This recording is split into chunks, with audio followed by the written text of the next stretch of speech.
Assalamualaikum warahmatullahi wabarakatuh.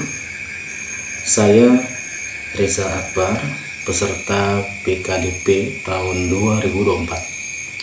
Pada kesempatan kali ini, saya akan mengulas tentang politik identitas. Nah, Indonesia sebagai negara yang kaya akan keberagaman, yakni lebih dari 17.000 pulau, beragam suku, agama, telah lama menjadi contoh pluralisme di dunia.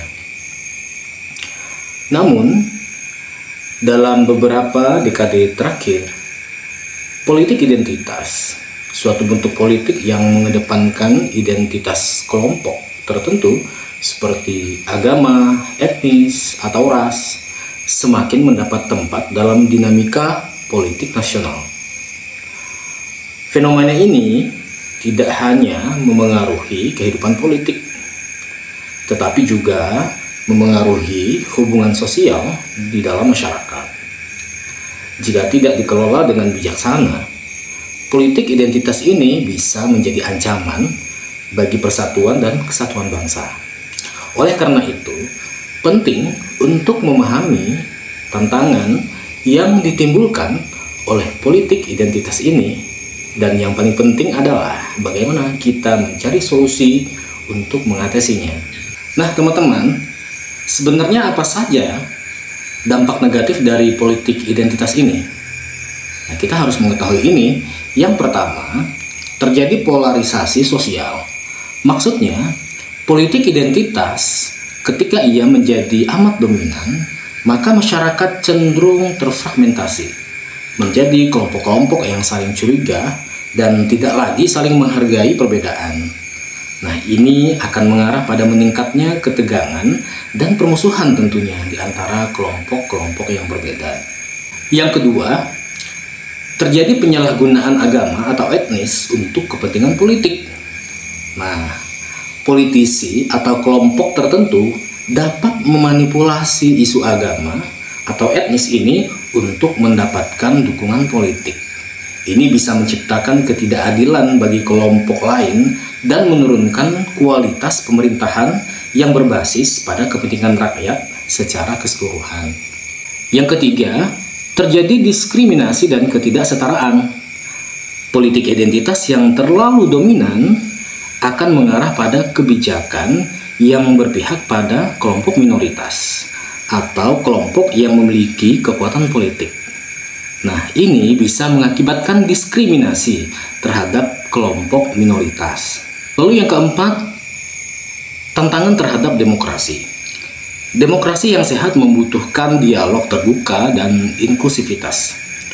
Politik identitas yang mengutamakan kepentingan kelompok tertentu bisa mengurangi ruang untuk diskusi secara konstruktif.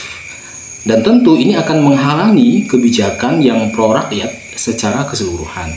Lalu yang kelima, terjadinya radikalisasi. Politik identitas yang ekstrim seringkali berujung pada radikalisasi kelompok tertentu. Ketika suatu kelompok merasa terancam oleh identitas yang lain, mereka bisa mengadopsi pandangan yang lebih ekstrim dan mengarah pada tindakan kekerasan atau intoleransi. Lalu yang menjadi pertanyaan adalah, bagaimana mengatasi dampak negatif dari politik identitas? Nah, yang pertama adalah meneguhkan nilai-nilai Pancasila dan kebangsaan. Nah, Pancasila sebagai dasar negara Indonesia harus tetap menjadi landasan utama dalam kehidupan berbangsa dan bernegara. Yang kedua, pendidikan yang mendorong toleransi dan penghargaan terhadap perbedaan. Pendidikan memainkan peran kunci dalam membentuk pola pikir generasi mendatang. Oleh karena itu, kurikulum pendidikan di Indonesia perlu memasukkan pembelajaran yang menekankan toleransi, penghargaan terhadap keberagaman, serta pemahaman yang lebih dalam mengenai pentingnya hidup berdampingan dalam perbedaan. Yang ketiga, dialog antar kelompok dan antar agama. Dialog antar kelompok dan antar agama harus menjadi bagian integral dalam kehidupan sosial kita. Dialog lintas agama dan budaya perlu diperkuat. Lalu, tokoh-tokoh agama dan masyarakat harus lebih aktif dalam menginisiasi percakapan yang dapat membangun pemahaman antar kelompok yang berbeda, serta mencari solusi bersama untuk mengatasi potensi konflik. Nah, yang keempat, meningkatkan literasi media dan masyarakat. Peran media, terutama media sosial, dalam membentuk opini publik itu sangat besar. Media harus bertanggung jawab dalam menyebarkan informasi yang berbasis pada fakta dan menghindari penyebaran narasi yang mengarah pada polarisasi sosial. Literasi media harus diperkuat di kalangan masyarakat agar mereka dapat memilah informasi yang benar dan tidak terjebak dalam manipulasi politik identitas yang berbahaya. Nah, politik identitas, jika tidak dikelola dengan bijaksana, bisa berpotensi memecah belah bangsa dan merusak kerukunan sosial di Indonesia.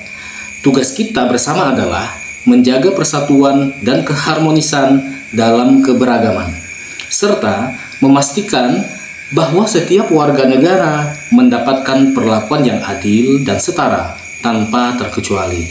Dengan demikian, Indonesia dapat terus maju sebagai bangsa yang kokoh, berdiri di atas dasar pluralisme dan toleransi. Mari kita galakkan gerakan moderasi beragama untuk menuju Indonesia yang toleran, harmonis, dan damai. Assalamualaikum warahmatullahi wabarakatuh.